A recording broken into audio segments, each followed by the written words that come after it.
আমরা বর্তমানে সিচুয়েশন হিসাবে একটি কথা বলি, সেটা হচ্ছে অবশ্য একটা কথা বলার আগে আরেকটা কথা বলি, সেটা হচ্ছে পৃথিবীতে এখনও ভালো মানুষ আছে এবং ভালো মানুষ আছে বিদায় এই পৃথিবী এখনও আছে। যেদিন এই পৃথিবীতে একটা ভালো মানুষ না থাকবে, অর্থাৎ একটা ভালো মানুষ যেদিন থাকবে না, সেদিন এই পৃথিবী ধ্বংস হয়ে যাবে।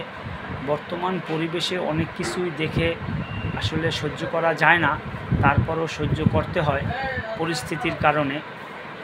সেটা হচ্ছে বর্তমানে একটা পরিস্থিতি এতই খারাপ অবস্থানে, যেটা আমি আমার বর্তমান অবস্থা থেকে বলতেছি।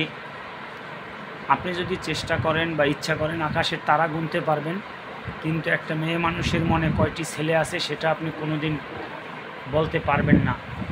তো আল্লাহ আমাদের সঠিক জ্ঞান দান করুন, সঠিক পথে চলার তৌফিক দান করুন।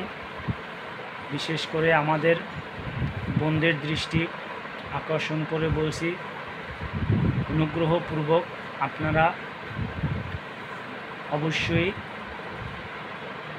যথাসম্ভব পর্দা করে চলবেন। যেহেতু আমরা মুসলিম হিসাবে পর্দা করে চলাই উত্তম। আল্লাহ আমাদের সঠিক জ্ঞান দান করুন, আমিন।